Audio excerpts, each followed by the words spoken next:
StarCast is proudly sponsored by DoghouseSystems.com. If you use the code StarCast or Biscuit at checkout, you will get double memory on your next Doghouse system. And also TweakedAudio.com. Go to TweakedAudio.com for high-performance noise-reducing earbuds. Use our code StarCast and get 30% off plus free shipping on your entire order. And finally, SC2QuoteOfTheDay.com. Daily quotes from the StarCraft 2 community. The site may suck, but the quotes are sick. And make sure to go check out their t-shirts in their new store. Once again, that's SC2QuoteOfTheDay.com, and we thank them for their support. Sponsor an episode of StarCast at thestarcast.com.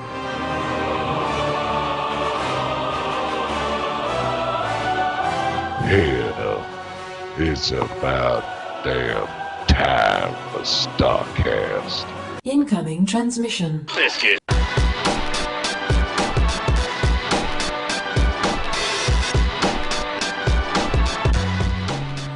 Welcome back, everyone, to the 156th episode of StarCast. I'm Garrett Weinzierl, and with me, as always, is Kyle Tarrasque Fergusson. Kyle, dude, how you doing? I feel like this has been the longest, most exhausting week if you are a gamer fan. Also, one of the most exciting.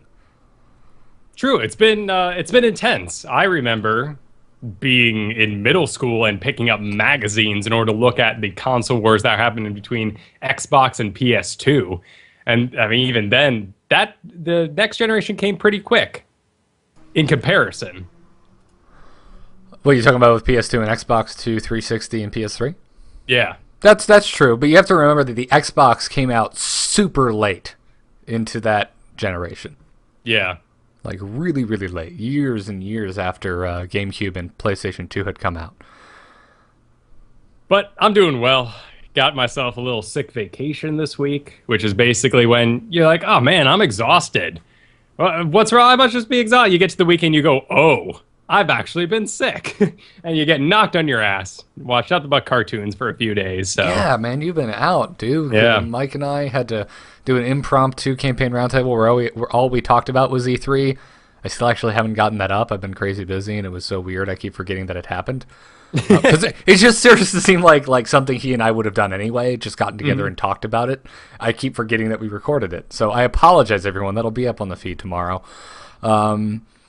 Then this week in Blizz on Monday, we had Tash fill in your spot, and he did his best Kyle impression by introing with "Coming live from a mountaintop with lightning in Chicago." I didn't know if you had listened yet, so I figured I'd just tell you now. awesome. Well, it's a building top. There's no mountains here in Chicago. They have a ski lodge in Illinois. It's I think the worst excuse for a ski lodge I've ever seen.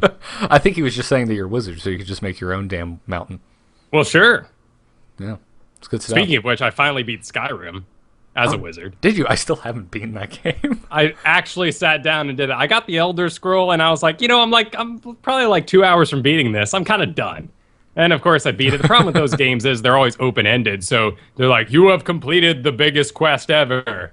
What will you do, hero? Will you be gooder? And you're like, shut up, game. I just beat you. Don't tell me there's a whole world out there to explore. I've seen every monster there is. Oh, I've been in every hole there is looking for all those masks, which I did complete, so I was proud of that. That's because that was a game I could actually handle while sick. I tried StarCraft, but man, as anyone knows who's tried to play StarCraft sick, it does not work out. You lose 100% of the time. Slightly buzzed or drunk is also a terrible way to play StarCraft. It's not a good drunk game. Yeah. Yeah, basically having all your faculties is important for a strategy game for some reason. Who would have guessed? But hey, we didn't need our faculties this past week because a little thing happened. The lockout happened on Garrett and I in our 2v2s. And when we placed, we won 2 and lost 3. Somehow we ended up in 100 bronze. And which made no sense to me. No, it was weird, but whatever. The lock came and we're stuck in bronze. It's been so much fun. It's been like the most wonderful StarCraft vacation ever. It's great. That being said, now we're playing against diamond players, so... Yeah, the time is over. Exactly. Even though we're still technically locked in, it's like, well, we'll put you against diamonds. But we've had some fun damn games. Kyle, you've finally been able to go mass swarm host and have it work.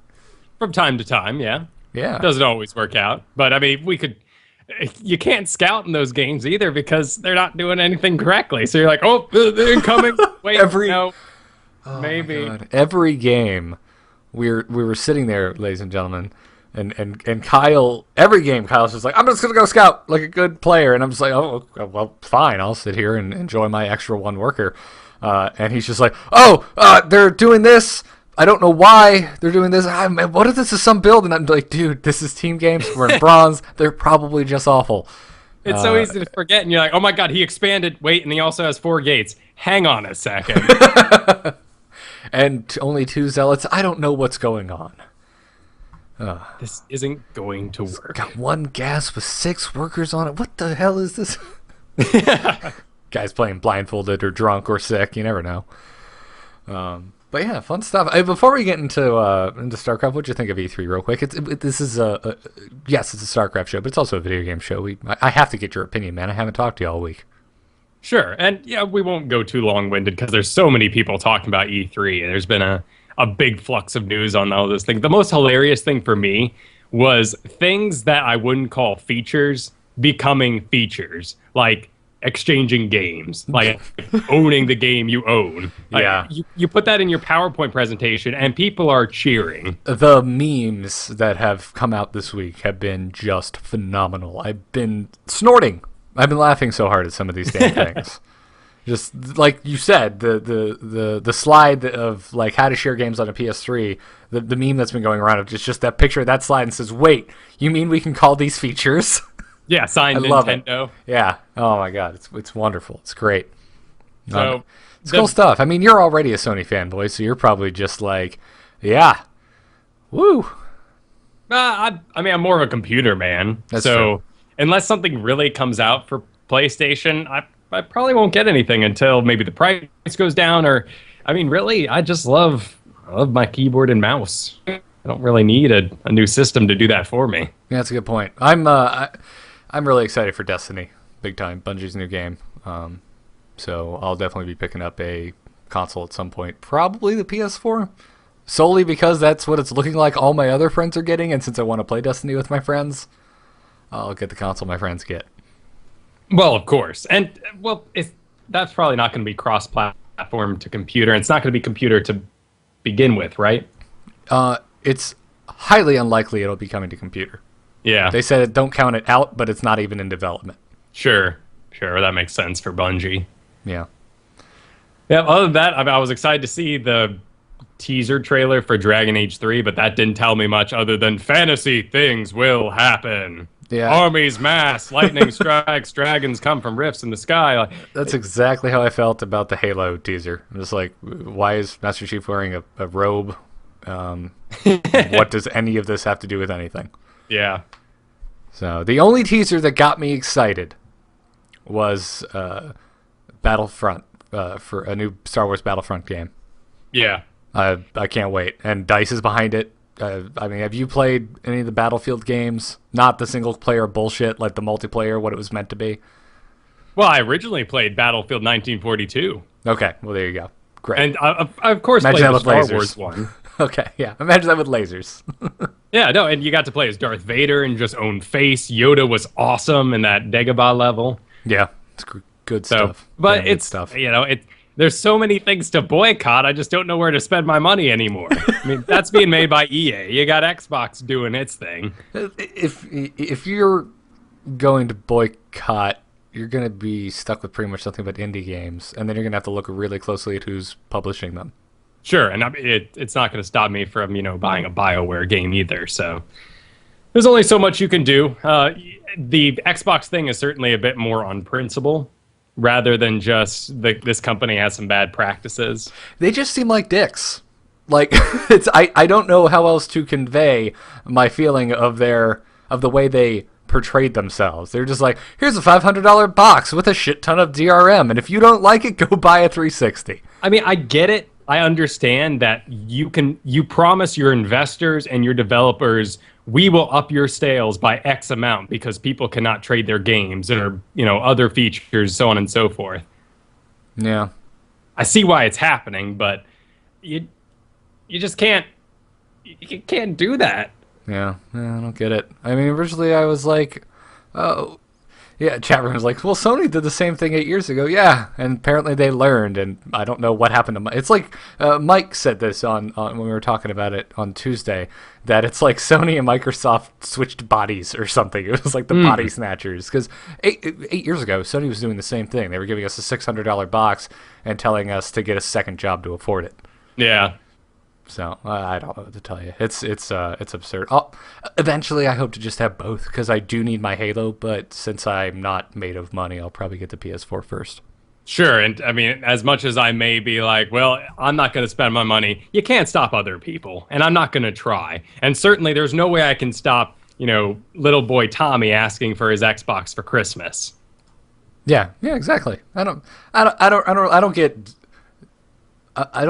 think of myself as like a zealot. I mean, I went from NES to Genesis to N64 to PS2 to Xbox 360. Yeah, I've never stuck with one. So, and all I can control is my own spending. So yeah, exactly. So it's cool. Get what you want. Sounds good. Enjoy. All of the games that look really good are cross-platform. Yeah, I didn't see exactly. any exclusives that really got me excited. Maybe the new Infamous. I think it actually looks kind of cool. But I think I've only played the first one. I thought the first one was horrendously overrated. I didn't think it was that great of a game. That being said, this new one that's coming out for PS4 does look pretty cool. it was all right. The good powers were way overpowered, I'll tell you that much. I mean, you got a dive ability, like a dive smash if you were evil, but if you were good, you could fly. Like what? Falling really fast or flying? They don't even out. That's not balance. No, it's not. Not at all. But it had a nice tempo to it. You know, there was sort of a rush, a hurry. There was a big monster coming. You had to power up. So I'm excited. Yeah. And hopefully we won't have like Prototype 3 coming out to have that dumb superhero game war again. Yeah. Well, it's all part of the hype machine, really. Yeah. We were gonna get into StarCraft real quick, but you know who honestly probably surprised me the most was Nintendo, who didn't even have a proper conference. But I'm looking at their games and I'm like, wow, new Smash Bros. That looks awesome, and it's coming to 3DS. Sweet. Ooh, that new Mario looks pretty badass. The Mario Kart 8 looks like the best Mario Kart ever. I can't wait for that game. Yeah. And a lot of good. people, I mean, this isn't for Nintendo, but a lot of people super excited for Kingdom Hearts. Yes, everyone knows that I wouldn't say hate. I don't understand or particularly care about Final Fantasy, but I love Kingdom Hearts. I don't know why. I really enjoyed those games. So I was too late to the party. By the time I played the first one, those controls were crap. That's a good point. I've tried going back too, and they've even re-released it as like an HD version for the PS3, and it's still just rough. Give me a double jump or something. I was trying to get up those frickin' leaves in Neverland or wherever the hell I was, and I gave up. Yeah, crazy stuff, dude. But hey, it's an exciting time to be a gamer. It is. And it's gonna be... I'm actually excited for a console again. Like, I haven't been excited for console games in years. My favorite thing about consoles is that no matter what you do, the game plays it. If you buy the game, it's going to play it. There's no stress. There's no, oh my God, can my graphics card take this? There's not that, let's sit at my computer and like tweak. Oh, well, maybe if I turn Lara Croft's hair down, then my game will be... Oh my God, Lara Croft's hair is ridiculous. So it's nice to have that convenience. And then, of course, like all these multiplayer MMO style games coming out for consoles, that's super exciting because I want to see some high graphic MMOs already. But on computer, I get that you want to widen your market by having it available on a range of machines. Yep. And cutting people out, well, that's going to limit your market. And if people want to do bench test, then they can just buy Crysis. Yep. Yeah, that's a good point. So it's looking cool, man. It's looking like some fun stuff is coming. I'm excited. So Blizzard All-Stars on consoles? I don't know. Oh, that'd be weird. I don't know, chat room. We're getting Diablo, so hey, I mean... Anything's possible. Yeah, that's like saying you want a computer exclusive. I mean, I wouldn't even imagine Diablo on consoles, but hey, here it comes. And hey, we have Robert Clotworthy today tweeting that the development, well, at least he's recording for Legacy of the Void. Spoiler alert, he's alive. Oh, I guess that's true. It could be a flashback. I was just saying, now we know he didn't die off screen in between the two games. It is the future, too. I mean, if he were to send a message, it would be like a hollow message. Oh, and you're talking like time, and like it'd get to the Protoss like 10 years late. Oh, no, I just meant Like that. I thought It'd be voiceover. Not that there would be like some sort of delay in the Time delay. radio waves through space. No, nothing like that. I like to think that there are aliens millions of light years away who are just now watching Sanford and Son. That's how I like to think. I believe that there are aliens out there, and they're receiving our transmissions, and the reason they haven't contacted us is because of shows like that they're receiving. Hey, don't hate on the Sanford and Son. Okay, Real Housewives of whatever the hell. Okay, yes. They'll probably see that and be like, no, there's not intelligent life out there. We should just stay here. Well, and maybe they do like us, where they're like, every day we're going to scan the SARS at the exact same time. And every time they turn it on, it's like Becker. And they're like, well, forget it. We're not contacting them. And you're like, oh, damn it, just tune it on to HBO once in a while. Well, actually, maybe not. They'd show up and they think we all want to kill them. Wow, their wedding ceremonies are very violent. Just like ours. Let's wed the humans. And then they come down and start stabbing us all and having a good time. Yeah, it's good stuff. Not saying what show we were talking about. Not No. saying it. No, we have no idea what we're talking about. Lots of weddings happen. Exactly. Bridezilla. That's what we were talking about. We're talking about Bridezilla. I hope there's violent weddings in Bridezillas. To all of them. Every Probably single some one of hair them. pulling. Yeah. Yeah. So, anyways, let's talk some StarCraft, dude. That's what we came here to do. New situation report. Blizzard actually coming out, giving us an official look at what their opinion is of the current state of StarCraft 2. It's always fun when they give these out. This is so great to just know what they're thinking after a big tournament. Yeah, and this is all on the subject of like balance and where they are thinking about making tweaks in the future depending on certain variables. And they kind of broke it down into different chunks. Like this first chunk, they said more action throughout the game, and this is basically talking about how they're happy with the medevac change. They said back when medevac drops were easy to stop, PvT was often a long macro build-up with little action. Nowadays, there are more drops happening, and every game plays out very differently. My favorite thing about that statement was they said you could tell in a PvT which army was going to win before it even clashed. Yeah. Which is absolutely true. It made it quite boring. Mm-hmm. Or it was just a variable, and you're like, oh, well, if this happens, he wins. If that happens, they win. And exactly. It was, you had your PVZ. It was just like, well, does the Vortex land? Oh, it landed. The Protoss wins. Oh, it missed. The Zerg wins. And with TVP, it was just like, how good is that Terran with Ghost EMP? If he misses with the EMP, it's over for the Terran. Opposite Terran wins. So, fun stuff. They were talking about changing the game to promote skill, and then they referenced specifically the Warp Prism change that they tested last week. They said that's a good example of a tweak that benefits players who are amazing at multitasking while having little effect on the game below the pro level. So I agree with that. I like that that's how they kind of look at stuff. Like, how can we tweak something where, it only affects the high level of play? yeah, that's got to be hard. I'm sure there's some wonderful ideas out there that just been scrapped because they're completely overpowered by new players. Mm-hmm. Yeah, I kind of want to. I wish I could be a fly on the wall for their for their roundtables where they discuss their potential balance changes. Well, and there was an AMA.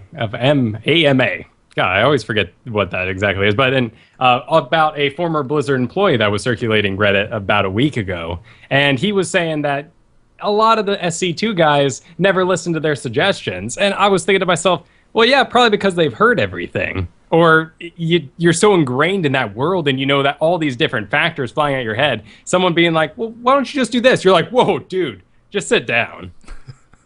You don't even know that we've already thought of that we've already tried this, this, and this.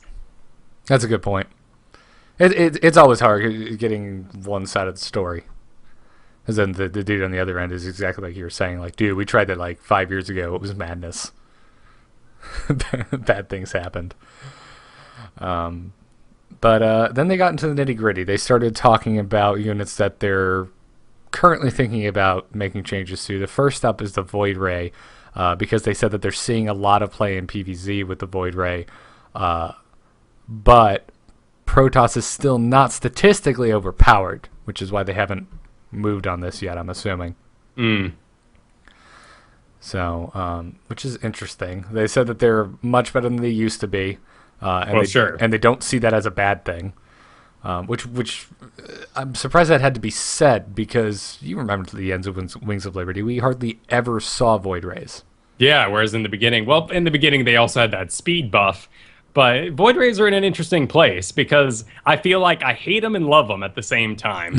When I see one just having at an Overlord, I'm like, new Void Ray, whatever, good for you, like, have at it. Because he's not charging up while he's doing that. And then he's not going to turn and if they're on my base for over 15 seconds, at least the buff wears off and they don't just keep schooling it. I mean, one Void Ray can't destroy an entire hatchery left unchecked. Yeah. But with time, sure. Yeah, it looks like they basically just want to let everyone know that they are looking at it, they're keeping an eye on it, but they don't have any current plans to nerf it. No, and it'd be real sad to nerf it because that's one of the primary ways you win with Stargate. However, it's really sad that we're not seeing carriers or really that many Tempests.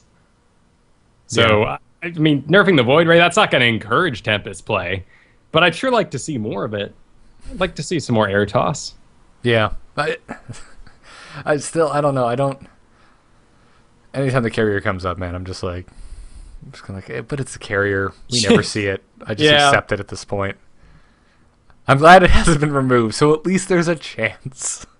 Yeah, well, I mean, a lot of the suggestions that go towards the carrier are highly complicated ideas, or making it work like it did in Brood War, where you could kind of inch in, let loose the interceptors, and then kind of back out as long as you stayed in a certain amount of range. Mm-hmm. And they added that with Heart of the Swarm, but it still hasn't made the unit good.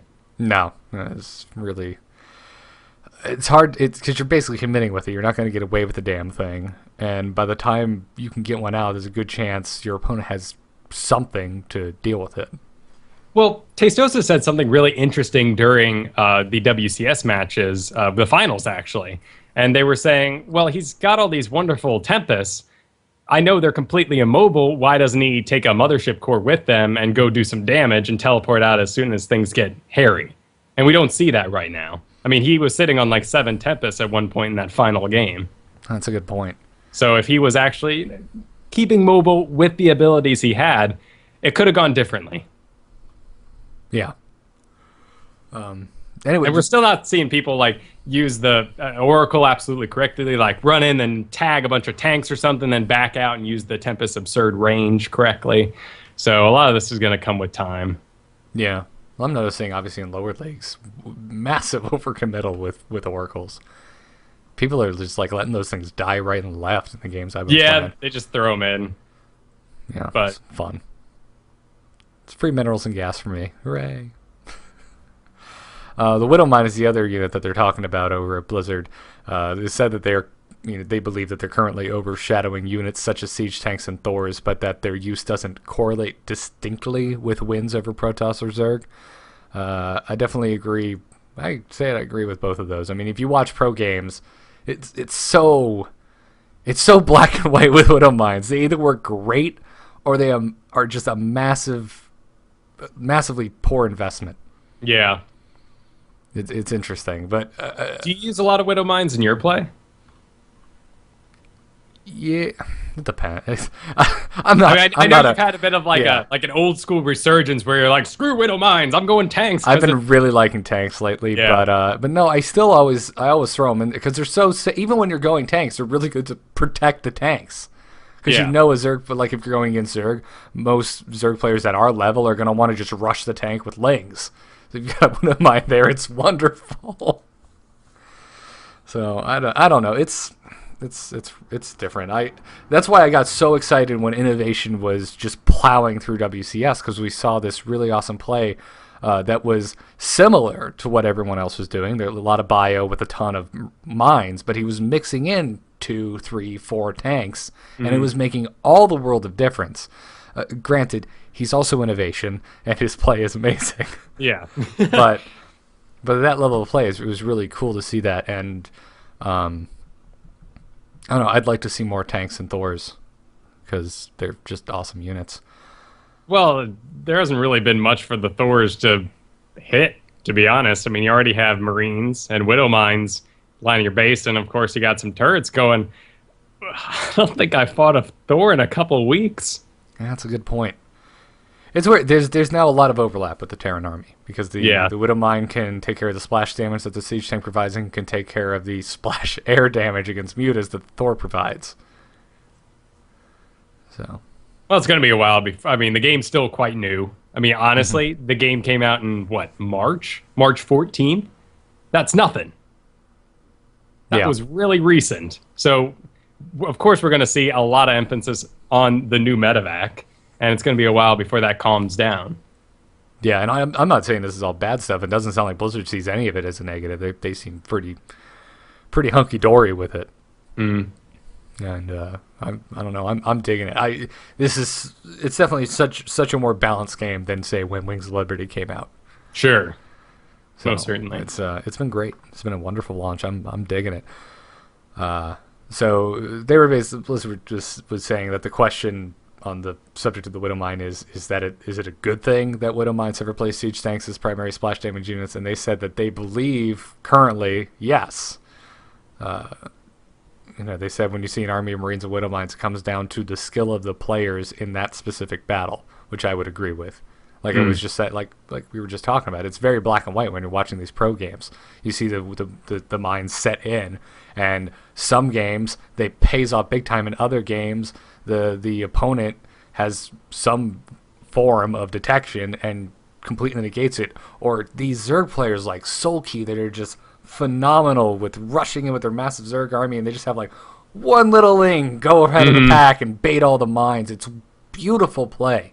Well, and even now that we have Hydras in that matchup too, Soulkey targeting them down while they're trying to burrow in the background in early game, that was impressive. It's so great. That freaking the drilling claws or whatever it is for Widow Mines, that upgrade is worth every penny. Oh my! It's so wonderful. I play some 3v3s from time to time, and there's always a Terran who goes mass Widow Mine. Of course, he destroys every single unit on the map, but can't hit a damn building. So it's like he checks out at about, 2/3 through, and he's like, "You guys got this? Yeah, you got it. I did my work." I love those players in team games, though, because it totally just dominates the map for everyone else to just come in and do their thing. It's wonderful. I had some fun playing with Mork before he headed out on his trip. We were swapping races, and he's like, "I'm just gonna go nothing but Widow Mine," and it was beautiful. Did I ever tell this story where he burrowed Widow Mines and he killed like this 70 supply of this guy's army in 1 second? Because he grabbed a bunch of Thors with medevacs and flew them over a massive pile of Widow Mines, and everything exploded. It was wonderful. Oh, jeez. It was so cool. When those things can dominate half your map when you're maxed out on them. It's a ridiculous show. Yeah, it's absurd. So, they said that it doesn't look like siege tanks have disappeared completely. They're still critical in TvT and in TvZ. They're key to playing a safe early and mid game. And they said on top of this, Terran Mech also still has potential. And that they said as long as Widow Mines reward skilled players and Terran can't legitimately be said to be better than the other races, they don't plan to adjust the Widow Mine at all. Sure. So, awesome. They said that they're also looking carefully at the Swarm Host. Kyle, I know you'd be excited about this. Yeah, but the other one's got bullet points and a nice paragraph. This is like, by the way, we think Swarm Host with mass defense is really interesting. The end.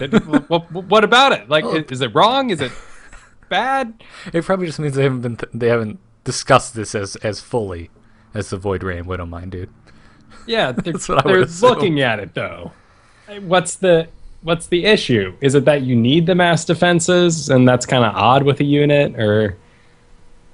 I don't know. What do you think? You're the one who has a relationship with the freaking Swarm Host. You mean my affair?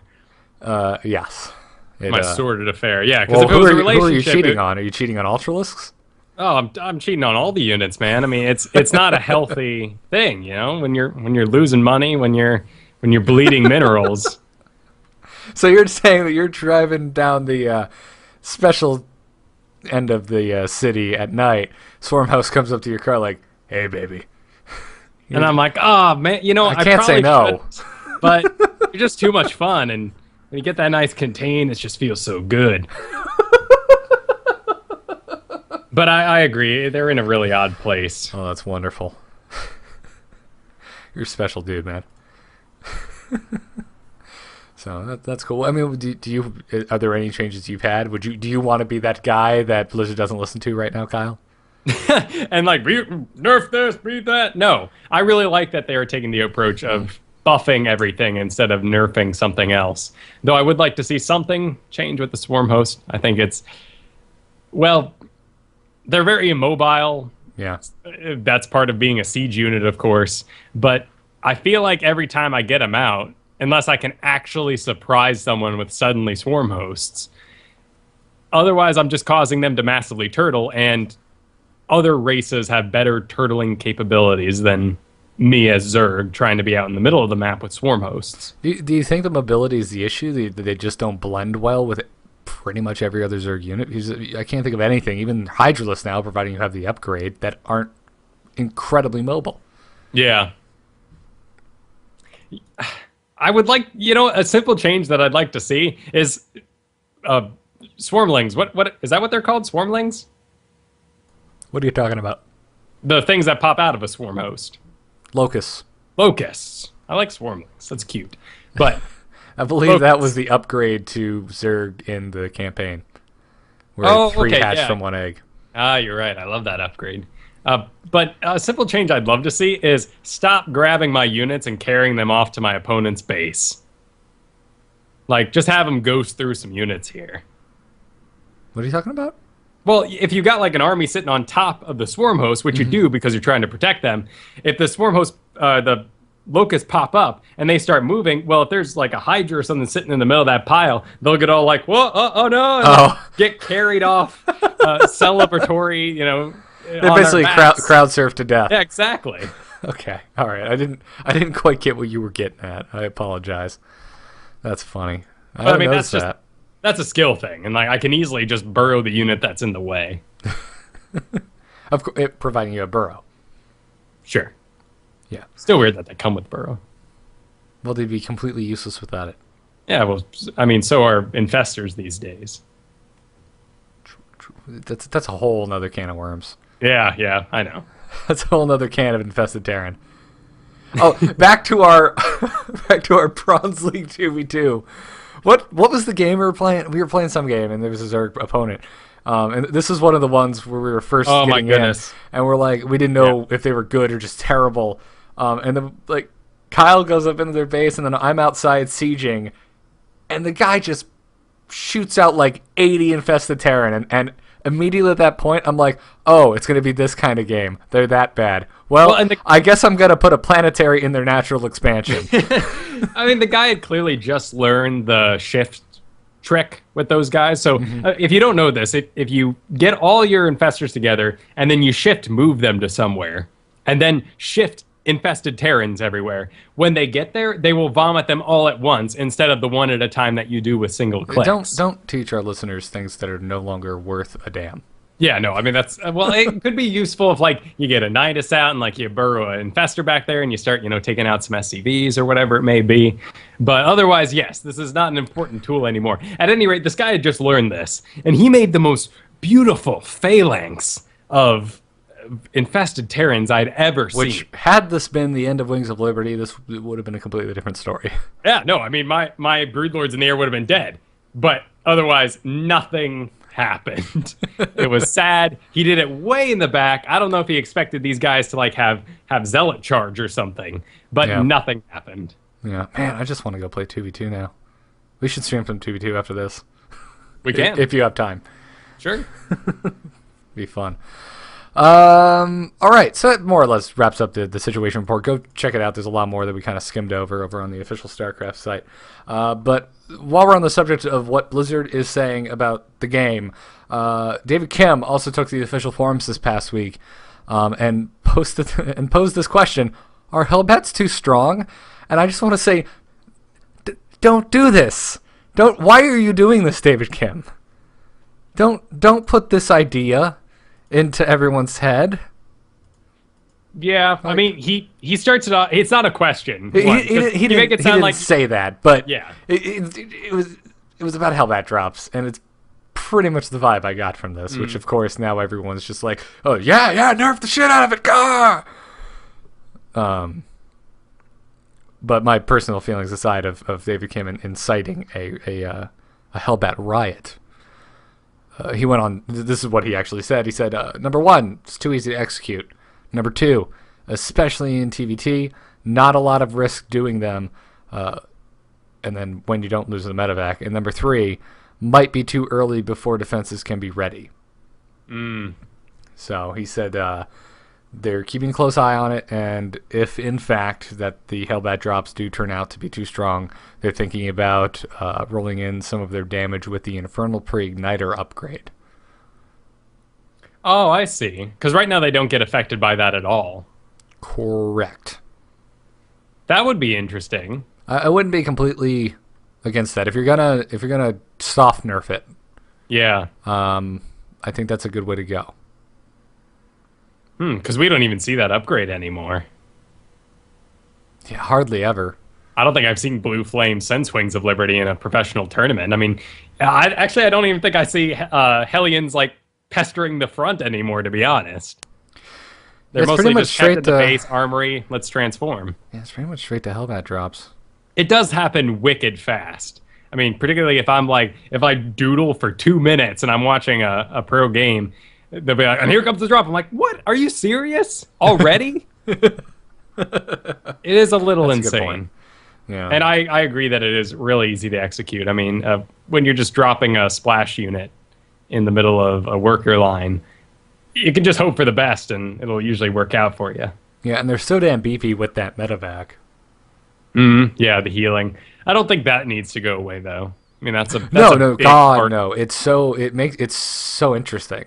Because then the players who actually think for a second and are good with their targeting and take out the medevac, it rewards them. Well, it's great for mech play, because otherwise, what do you have in there? You have Thors? You're going to mass Thors with tanks and Widow Mines? That's not going to work out for you. Everything there gets countered by something running in first and taking the hits, and then a bunch of lings. Yeah, you're not. And originally not they wrong. talked about one of the big problems being mech versus Protoss. And the Hellbat solves that problem. For the most part. There are a lot of mechers out there that are like, I want to mech every single game. What's wrong with Blizzard? I'll mech all the time. Yeah, right? Well, I'd like to have 2 hatches in my first base before I expand, but it ain't going to happen. Happens a lot in team games. Yeah, it does. And you're like, happens so much. You're like, dude, I just wanted to play a 2v2. I felt like playing something, but you're just going to ruin it, and then, okay. As I'm playing more and more Zerg, I'm really starting to understand all of my Zerg friends who just hate team games with a seething, like, just ravenous passion. It's ridiculous how different it is for a Zerg player. I think Terran and Protoss going team game, not nearly as different from 1v1 as playing Zerg in 1v1 and going into a team game. Yeah. Well, first of all, I mean, the scouting information you get is not as essential in 1v1 because as Zerg, your whole point is kind of like to have maybe like 6 lings and nothing else until you need it. But in team games, if a force moves out at that like 10-minute mark, you're dead if you haven't been working on something. Mm-hmm. So I definitely think that the training regimen Blizzard has laid out with being like, well, you should do 4v4 and then 3v3 and work your way to 1v1 works really great for the other races. But man, if I've been playing too many team games, my 1v1 is crap as Zerg. Yeah, it's rough. Unless you're just trying to learn how to be really aggressive, because a good aggressive Zerg in team games is a beautiful thing. It's a beautiful, beautiful thing. Kyle, looking at you with your epic speedling harass. It's wonderful. So, the Season 2 WCS Korea is kicking off, and we finally had the round of 32 groups announced. This is being run by OSL this time around. And, oh me, oh my, I'm excited for this. Although I almost think we didn't have enough break between. I think that's completely valid. I think a lot of people right now are suffering from some burnout. And you know, the casters themselves probably a little burnt out too. Especially if you're, day 9 and, was it Husky? It was Apollo there. Apollo. If you're talking about Easter Sunday outfits, we're talking Apollo and day 9. Those poor guys. Man, 12 hours straight casting. What? I guess we should say that for when we talk about the finals. Sure. There's a lot to talk about with those finals, and we'll save it for that. But, just as a spectator, all the finals were really impressive and had their own storylines. And to just a few days later suddenly be like, okay, that all mattered, but now let's do it all over again. And we just heard this is esports history, and now we're remaking history again. It's a little soon. We need some time for history to settle in. It is jam-packed, I'll give you that. I'm glad Blizzard started doing that damn WCS Today recap. Yeah, well, that's been a bit needed. Be rough. Nonetheless... So I still have my issues with those videos being a little too sporty. I couldn't quite put my finger on what bothered me about it at first, but now having seen Microsoft's press conference... at E3. Now I get it. It's too cheesy. It's too prepared. Okay. Yeah, I don't want, if you're doing a compact video that is supposed to highlight certain things, I don't want you to sit around and just banter. No. That's not necessarily. There's plenty of shows like this one that can do that for you. Right. But at the same time, it's like it's almost too scripted. Yeah, well, the whole, even the ladies and gentlemen, it's like, no, how about you either maybe not even talk, just show me what I've come to see, or maybe give information when it's needed. But if you're just describing what's happened on the screen, I just watch the game. I don't need you to redo that. But when they are talking, it happens once per video. They always, usually number 3, it seems to be, is like an instructional thing. And I love that. I love when they're like, look what he does here. Check, the most recent one, check out how he throws out the missiles. Check out how they throw out the point defense drones. That's awesome to see and get broken down. Yeah, that's good stuff. But, and he chases them for the win. It's like, well, okay. And he won that game, but that doesn't tell me who won the tournament or... I guess they're avoiding spoilers, but... Yeah. It's just, it's very well done. I'm nitpicking. I'm picking nits all over the place. Of course, because we want to be comfortable with it, and that's going to take some time. Exactly. So you're trying to penetrate a wider audience. Your original audience is going to feel a little odd because we feel like we're being, shot over, kind of ignored. Like, we've been here this whole time. You don't need a ladies and gentlemen me. Yeah, I don't know. I'd be interested to see what someone is like, someone who is new to this whole esports thing would take on all of that. Because you and I, we're a little jaded. We're used to all of the community shows that have just a bunch of dudes in T-shirts yelling the F word every other second. Sure. And stuttering. So I don't know. Well, that's a great question. If you have just gotten into esports, or you've been listening to the show for a while, but you never really tuned in, what do you think of the very wide approach to esports at the moment? Because they're being safe, and I absolutely agree with that. You don't want to scare away any potential investor or buyer. Yeah, that's a good at question. This stage of the game. Podcast audience, let us know. StarCastShow@gmail.com. Send in your emails. Back to these group breakdowns, though, because these are all the players who have qualified via the GSL that we just watched and the Challenger League. Once again, man, just horrifying groups. Sure. We've talked about StarCraft nightmares before, right? You have a nightmare about you're playing StarCraft and something terrible happens in your game. Dude, I had one last night, actually. Really? What happened? Well, I was on a 2v2 map, but I was playing 1v1, and I thought I was only fighting one guy, but then 2 people showed up. It was dumb. And in the middle of the match, I'm like, I got enough Hydras, and I started reading a comic book in this stream. And then I got completely schooled, and then I woke up. It made no sense, but I lost. Hey, Gotcha. Yeah, That was the horror of the dream. That's usually it. But yeah, if I were to have a StarCraft nightmare about playing in a tournament, these would be the groups I'd be thrown into.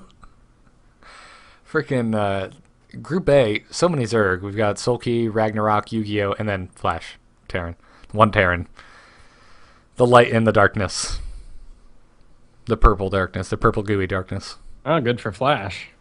Yeah, well, he's in there with Sulky. It's not like he's... That's true. It's not going to be a walk in the park. His teammate, who he coached for the finals of the... I know we mentioned this Season last 1. week, but man, there are so few Terrans. There are. Well, there's not that many Protoss. Well, I mean, there's a lot of Protoss. In the grand scheme of Protosses in the past, this is a lot of Protoss.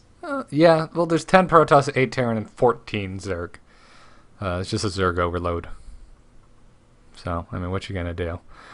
Group B, Innovation, Flying Savage, Byung. All these are pretty stacked, man. Looking A good. lot of new names, too, though, coming out of the qualifiers, which is exciting to see. Yeah. Jesus. This freaking... There are 3 groups with 3 Zergs in each group. Group A, Group D, and Group F. 3 Zergs in all 3 of those. That's ridiculous. But anyways, I don't know. You think it's going to be Sulky and Innovation at the end of this again?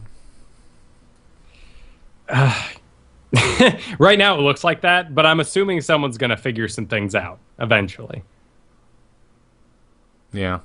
But, I mean, you're talking about people... who do you think is going to be there? People with really solid play? Well, yeah, I guess so. I don't know. I'm just asking, man. So that's cool. Looking forward to that. Now you said we're saying that you can also see this on GOM if you have a pass with them. Yes. Is that confirmed? Yes. So they are going to. Well, because yeah, the whole kinda... thing's streamed for free on Twitch if you watch it live. Mm-hmm. And it's going to be an interesting exchange. So is the OSL? That's just OGN's StarCraft League, right? Yes. Okay, cool. God, that's getting confusing. Yeah, so what's going to be happening is GOM TV, because you've already paid for like a year membership, is going to be doing what they did for this previous finals and having their casters that they own and their observers that they own in the games. I like that you say own like they're like property. Like, Well, we bought the latest version of Artosis. We just patched him up. We're good. I mean, that's how it's going right now. I mean, if you tuned into those finals, you were met with, who was it? It was Monte Cristo and Doa, who are the OGN casters for League of Legends. I mean, they are part of that production. Mm-hmm. So, yeah, you're going to see, Wolf and Caldor and Artosis and Tasteless over there. Cool. Well, that's all my only concern, because I always watch the Korean stuff via VOD, because I can't stay up that late. It's not going to happen. Sure, and we're also accustomed to, I mean, that's why we paid for our GOM TV subscriptions. However, it's probably still going to be this weird English only, not much production value, them just sitting in the middle of an open studio style thing, and there's not going to be all that hype or any sort of smoke coming out of the floor, because these guys are just going to be, the players aren't in the building with them, the audience therefore isn't going to be in the building with them, and things are going to be low key. Yeah. So anyways, this starts up this Tuesday with Group A and B going up. So they're going to be doing 2 groups every Tuesday and Thursday until they get to the round of 16. So round of 32, man, are going to be a best of 1 double elimination. It's kind of brutal. It's different, most certainly. Not what you and I are used to anyway, as raging GSL fanatics. Yeah, this whole situation's pretty odd. So basically, when Blizzard set out to make the WCS, for this year anyway, they had to go to Korea, and there's 2 big competing tournament runners, the OGN and GOM TV. And to make them work together, they had to have this exchange where one does the entire lead up to the finals, and then the other company does the finals. And so next time, we're going to have OGN doing all the lead up, and then GOM TV is going to do our finals for Season 2. Yeah, and then Season 3 will swap back again, and then we have the grand finals at BlizzCon. Exactly. Now, this gets into a lot of sort of the politics of esports over in Korea. Apparently, they're extremely competitive. I mean, they're formal rivals that have been brought together by Blizzard. But also, they're kind of, it seems the reports are coming in that they're being a little childish about it. If you watch the finals, you saw that there wasn't any special effects. They didn't even have an overlay for it. There was big old black borders on the side of the screen. The stream technology seemed a little elementary. And OGN, it is a TV network, so not too many people threw blame at them yet. But apparently the story right now is that they didn't want to use a screen overlay because GOM TV does that, and they don't want to be like GOM. Okay. That's wonderful. So then we have this odd situation where, well, GOM TV is saying, well, yeah, we'll broadcast it because we had people pay for year-long passes and we're going to kind of piggyback on their production with our own casters. But because we're not getting the big Blizzard money to put this together, then we're going to just kind of do it, on the side. Or, when people come to the casters, they don't really want the special effects, the excitement, the roar of the crowd. So on both sides, things are seeming kind of lackluster because of this. Yeah, they were very, very odd finals. I mean, honestly, if you watch Pro League, the production, I would say, is not on par with what GOM does. Yeah. Well, the hype, everything just seemed kind of off for that situation. Mm-hmm. I mean, if you want to... There's been a lot of people talking. Caldor, particularly, he does a lot of the... If you're not familiar with GOM TV, he does a lot of the Group A casting along with Wolf. And he put out a video this week talking about some of the problems that came with this. And granted, his view is jaded because he is part of GOM TV. And they were putting on an entire production of these finals in the background, completely unposted by Blizzard. So, of course, he's a little upset. He did a lot of work this past week, one for half pay because they didn't have the funds to have two casters. So him and Wolf together kind of, got together and were like, well, we're much better as a casting duo. Let's do this together instead of the money they only had for one of us. Right.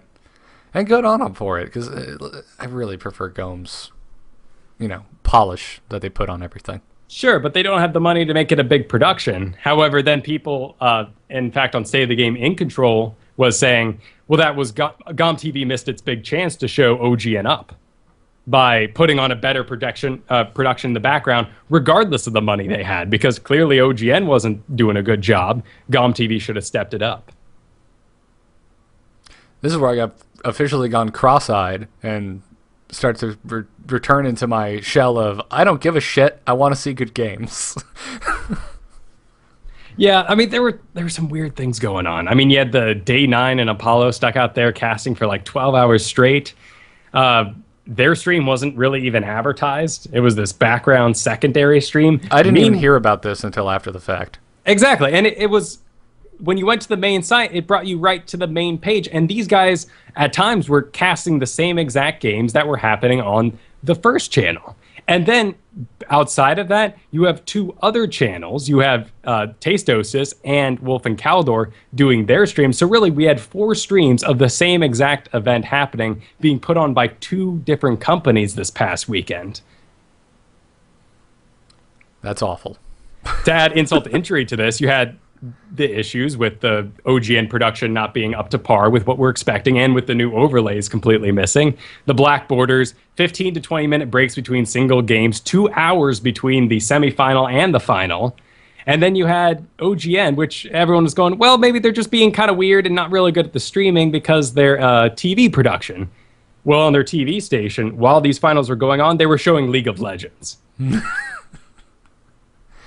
Wonderful. There were different tournament formats, different map pools happening in this finals than what happened over the entirety of the tournament to get there. And, of course, the pricing issue. It got fixed in the end. I mean, originally we're all going, wait, so we paid for the whole series, but now we have to pay for the finals separately? Right. This whole thing is giving me terrible flashbacks to the grand finals of WCS last year that took place in Shanghai.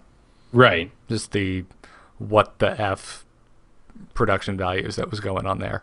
Yeah, it's really odd that we had better production values for what happened to be a semi-finals across the world. And then the big blowout finals had a lot less hype and a lot less money thrown at it. Well, that's... I don't want to get back into what my issues with WCS in general are. But But I mean, what do you mean? well, it's just for me personally. We've always talked about the difficulty of trying to digest all of the different tournaments that are going on, right? Mm-hmm. Okay. And that everyone kind of just picks, they just have their favorite tournaments. WCS has now come in and attached itself to a select group of tournaments and are trying to say these are all now connected. Yeah. But those of us who are seasoned, like you and I, we still know they're not really connected. So I get more excited I was way more excited for WCS Season 1 Korea because I knew it was really just GSL Codettes. Mm-hmm. Yeah, sure. I just read about these finals because I heard that they were being put on by OGN, who I already knew their production is kind of shitty in comparison, so I didn't really care. I was also slightly burnt out. So I was like, well, I'll just, I just watched a phenomenal finals. I don't think anything can live up to this. I was wrong, by the way. We got possibly the best TBT ever, which I'm going to talk about here in just a second. Yeah, Battle Cruisers. Yeah, but I don't. That's just kind of what I wanted to. That was the point I was trying to make. Is like, for those of us who already have our favorites, I don't know. This back and forth just doesn't incentivize us to watch tournaments that we wouldn't usually watch anyway. Right, and it's being compared to things like, like Riot's production of their League of Legends tournaments. Everything gets compared to Riot's production of League of Legends. Well, yeah, because they do a really great job. Yes. And it's well produced and it's streamed at top quality, but they also do everything in-house, whereas Blizzard had to make the very difficult decision of choosing who's going to produce for them because they're not just going to run over everything that's come. And in fact, StarCraft 2 wouldn't be what it was if these Korean companies hadn't gotten together and made it into esport.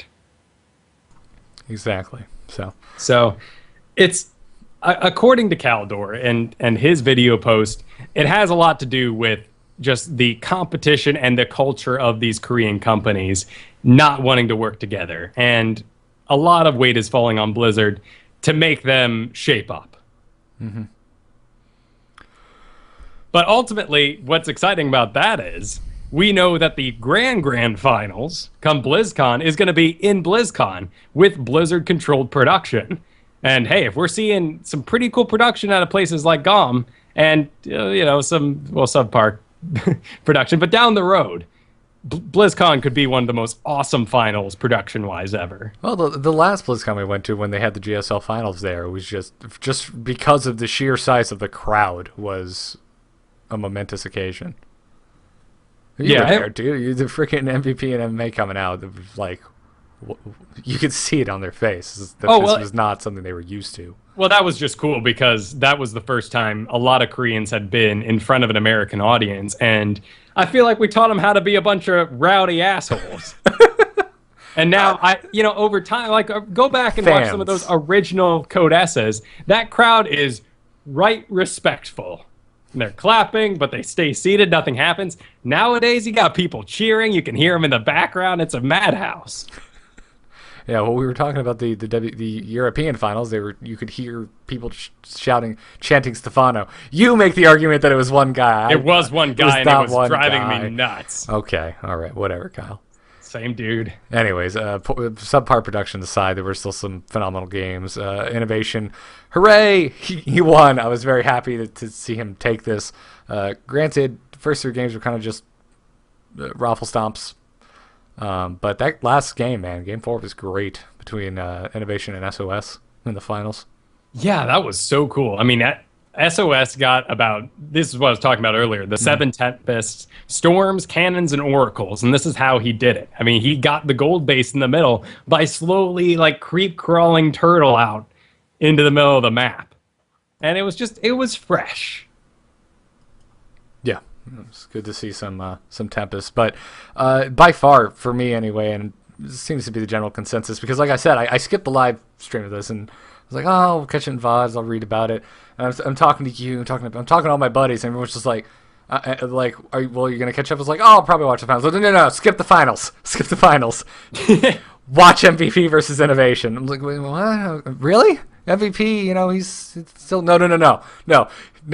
He's back in form. Watch MVP versus Innovation. This is just person after person. Even people I know that don't like TvT telling me this. So, The hype was not unwarranted. This was the best damn TvT I've ever seen. It was cool. Yeah. MVP is definitely a beast. Even more so when you take into account his injuries. Yeah, exactly. This was so awesome. Just from a story aspect, you've got the old school Terran Overlord versus the new school Terran Overlord. Mm-hmm. By StarCraft 2 standards. The word according to In Control is that MVP cannot double click. Apparently, anytime he double clicks or makes his tendons in there go fast, his whole arm shuts off, goes to sleep. He can't feel what he's doing. He requires the sound of the clicking to know that he's clicking now. But since he's in a soundproof booth with soundproof headphones on at a finals, he's at a huge disadvantage anyway. Wow. Maybe that's just MVP fans kind of like building him up in the background, but we've known for a long time he's been suffering from some serious carpal tunnel injuries. Yeah, he's been having nerve issues, so that stuff sucks. But if you only watch one game from this, and if somehow you've missed this and you haven't gone back, go watch Game 2 between MVP and Invasion, because it's the most ungodly comeback I think I've ever seen. It was ridiculous. MVP was down to 9 workers versus I think almost 30 of innovations, and MVP managed to come back in it strong and then take it. I don't get it. I've watched it multiple times and I'm still just like, only between these two players would this even be a possibility. I don't get it. I think it was just his sure will to not look like a buffoon. He threw a huge pile of workers at those things, and they tried to surround some Hellions. Naturally, the Hellions completely schooled these, must have been 20-some-odd workers, and he still managed to come back. It was incredible. And then in the other games, we get into, like, battle cruisers and all sorts of stuff going on. I mean, supreme late game of the matchups, TvT is probably one of the coolest. Yeah, as far as mirror matchups go, I just love it. I freaking love it. Game 1, man. The Sky Terran that was going on, you were mentioning Battlecruisers, was great. I was laughing my ass off because we kept seeing Hellbat Drops countered by Hellbats, and some occasions Hellbat Drops.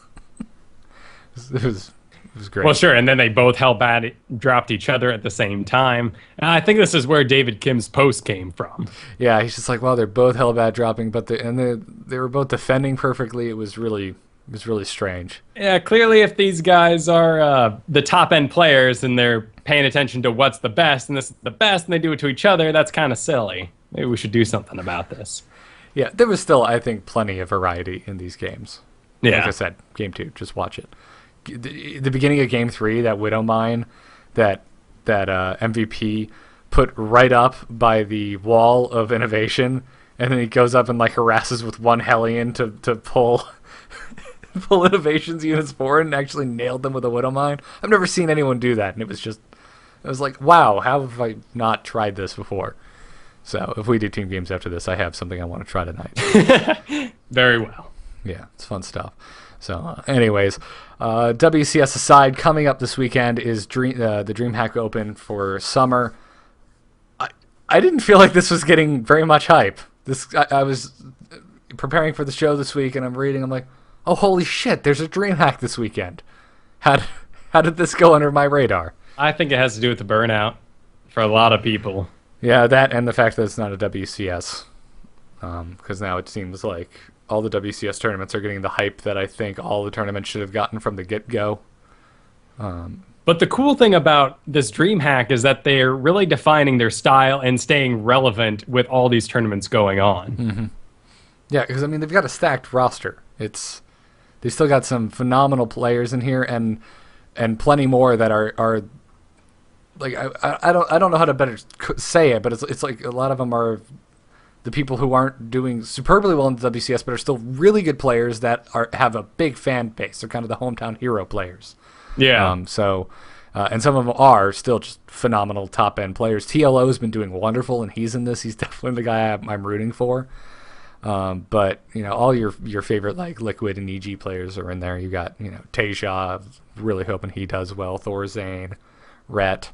It's going to be a good a good tournament. And DreamHack's production, if you walked away from our discussion of OGNs just being like, I've just got this taste of mediocre production in my mouth, go watch a DreamHack. It'll wash it right out. Yeah, oh man, this is all Squirtle, Huck, Mana, and Aniwa. Just a lot of people I feel like we haven't heard from recently. I mean, I made sure I catched Gumiho's up and down matches, but I always check that guy out. Mm-hmm. Yeah, exactly. It's a very fresh roster since we've been adjusting so much WCS lately. I feel like we've just been seeing the same player after the same player after the same player.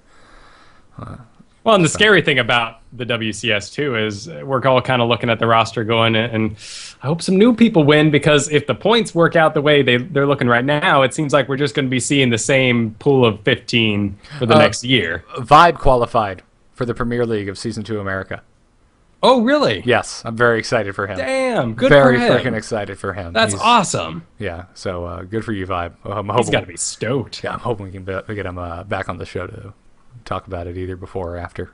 So best of luck to him. So go this weekend. Go watch DreamHack. If you live even remotely close to it, you should actually go and then tell me so I can hate you. It's going to be good stuff. Go TLO. Woo! Anyways, brings us to the near the end of the show. Got some emails from you guys. Lithian wrote in. He said, "Hey guys, I'm the guy who has been marathoning all of your episodes starting at episode 1. I'm currently at episode 75. Wow.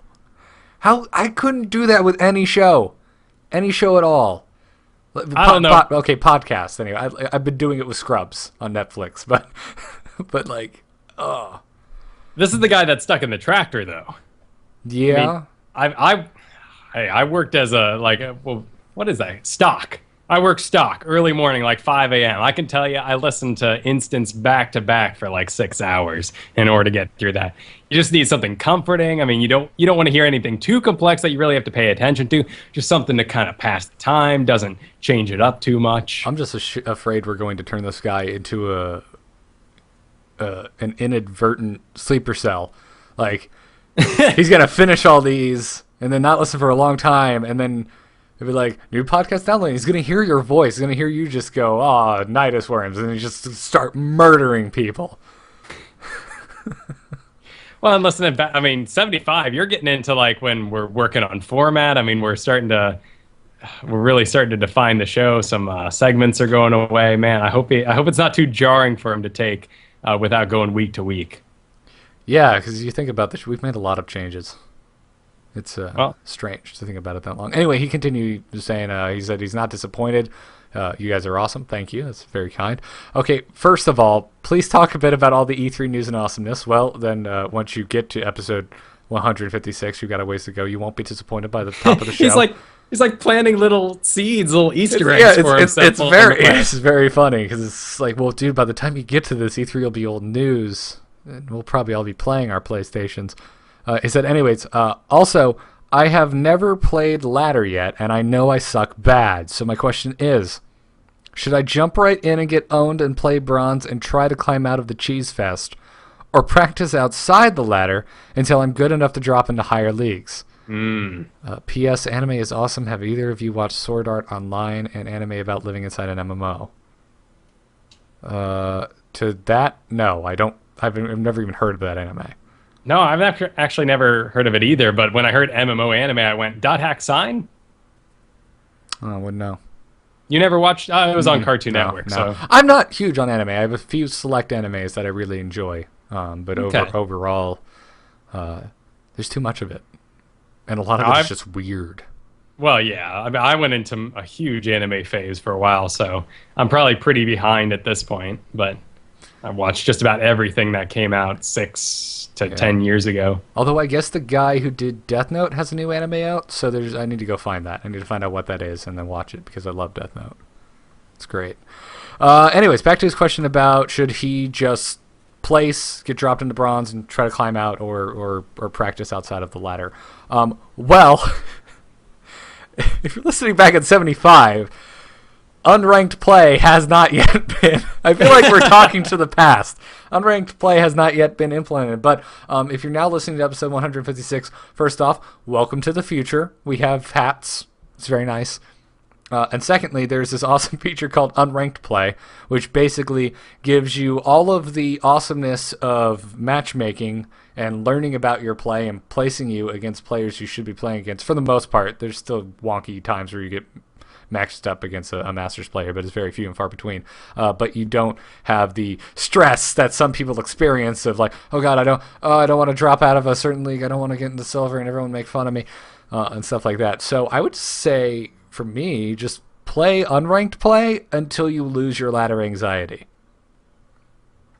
Sure, the anxiety of versing other people, but first you need to sit down against some computers and do the old strategy 1, 2, 3. I mean, you got to build every unit once, you got to get every upgrade, you got to be in that game for like an hour and a half. The computer's a dumbass because you put them on the lowest level and you enjoy yourself. That's how I used to play every RTS ever. Exactly. Best map ever, you get it done. And nowadays, with all the AI improvements they made where you can actually choose if they rush you or if they do certain kinds of builds, I mean, that can be extremely helpful. Just diving right in and throwing yourself into bronze, that's no good. Because some bronze players are actually really good, but they're only good at one thing, and that's why they're bronze. But they're really good at, like, six-pulling you. You're the best six-puller. You've never seen anyone micro six-lings like that. Right? And then you lose, and it's so frustrating, but if you stop them for 1 second and you counter that cheese, they leave. You win the game. So you just gotta learn the basics and you'll be set. No better feeling in this world. Play as Terran, learn the wall real quick, you'll be fine. Yeah.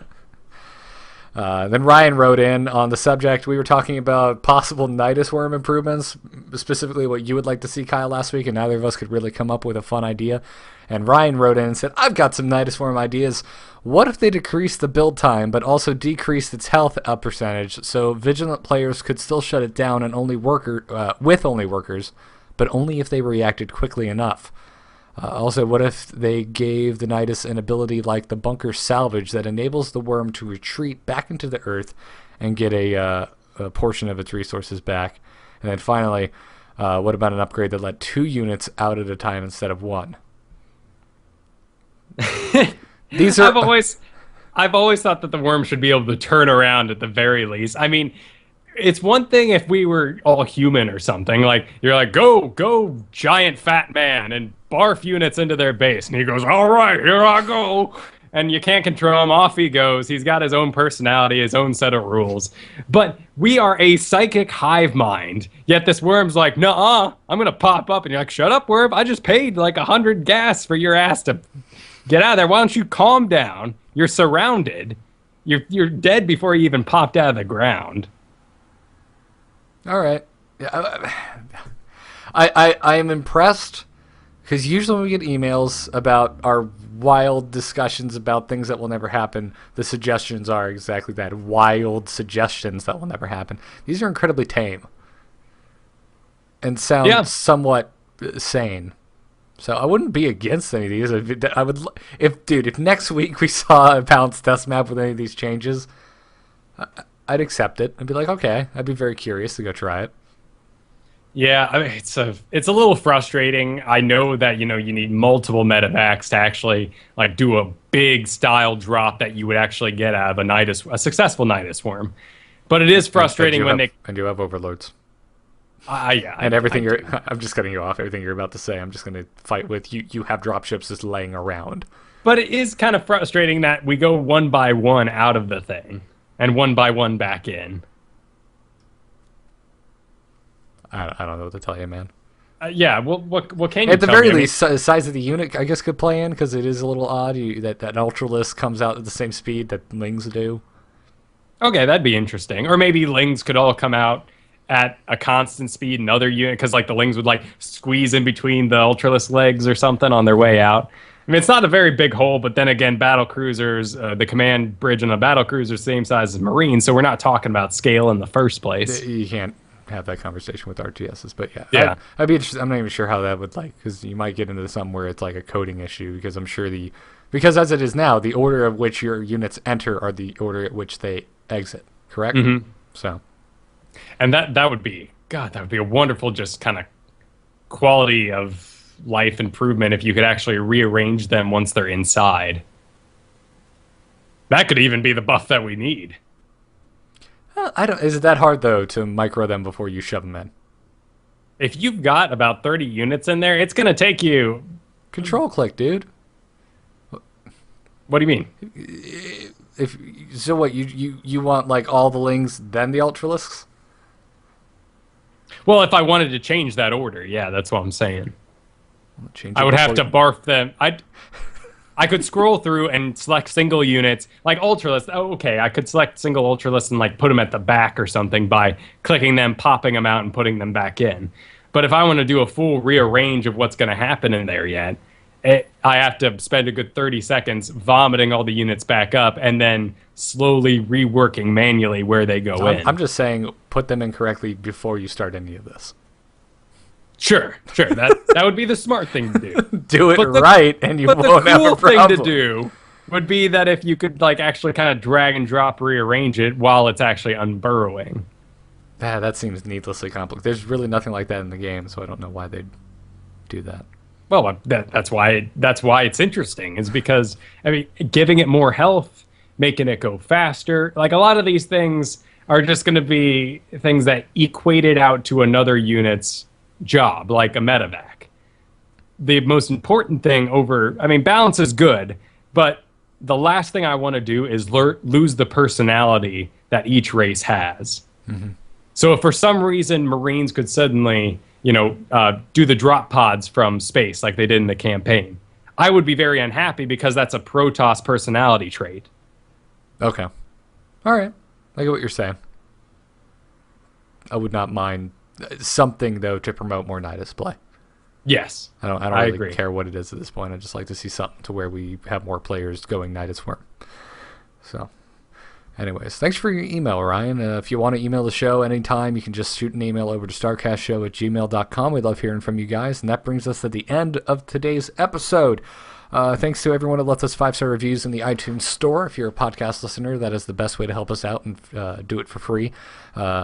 Vegas Matter left us a 5-star review this week and said, great show. Thank you very much for your review. StarCast is a production of amove.tv. You can find this and many other awesome shows like This Week in Blizz or our new show, Campaign Roundtable, right over there at amove.tv, so bookmark that. TheStarcast.com is the place to go for our forums, archives, shirts, and more. We record live every Thursday night at 8 p.m. Eastern at twitch.tv/TheHandsomeNerd. So, hey, podcast listeners, you got a Thursday night off, you don't have anything to do, come bother us in the chat room. Try to throw us off our line of thinking, which is something that happens quite often. See all of our VODs over at youtube.com/StarCast Show, and you can catch the podcast on the Frog Pants Studio Ultra feed over at frogpants.com. Follow us on Twitter at the StarCast. I am at Garrett Art Kyle. You're at Kyle Fergusson. I am. My name. It's my name. I'm sorry. Nothing creative, just my name. And big thanks to Captain Newbing for editing the podcast. You can check out nomoonart.com. That's no moon. Art.com for my graphic design work. If you need Twitch graphics, if you need XSplit streaming stuff, or completely esports unrelated, I'm a freelance artist. That's how I make my living. So check it out, nomoonart.com. Kyle, where can people find you? You can find me at Biggest Fan Podcast, where we just did Magicians this past week. I watched the... That's next week. Next week is Arrested Development. I just got to the Tony Wonder episode, so it's kind of magician related. So of the original series, not the new one? Yeah, I guess there's more Tony Wonder. Oh no, spoiler. Yes, there's more. Almost, I would say almost everyone you can think of from the original series shows up in the new season. Oh, okay, neat. In some facet. There's a couple. One of Michael's girlfriends doesn't make a resurgence, but she's kind of, her story's done in the original series, so... Well, I'm working on it, but man, that Michael Bluth, he doesn't learn anything. Like every episode, I learned something today, and then he completely forgets by the next one. Yet it's still slightly linear. You'll probably like the new season then, because there's a lot less Michael. Oh, okay, neat. Yeah, they're kind of character vignettes because of the way they had to shoot it. It's interesting. You get to spend a lot more time with single characters. But cool, man. Magic. Yeah. Yep, I watched the whole first season of Greatest Secrets of Magic Revealed with the Masked Magician. Oh, I loved that show when I was a kid. Yeah. It was a good one. It's good stuff. But cool, man. Yeah, go check that out. Biggest fan. I'll definitely be listening to Arrested Development next week. and possibly trolling you in the chat room. Like, that's not what happened in Season 3, Episode 4. That's when Buster got a different hook. I actually have no idea. I'm sure there are people out there. His hook's actually exactly the same until the new season. So, anyways, check out our sponsors, DoghouseSystems.com, TweakedAudio.com, and SC2QuoteOfTheDay.com. Our code is StarCast. That code gets you double memory on your next Doghouse Systems gaming rig, and that same code will get you 30% off and free shipping on your entire order of noise-reducing earbuds from TweakedAudio.com. And SC2QuoteOfTheDay.com. Make sure you go get their app from the iOS store. Just search for QOTD.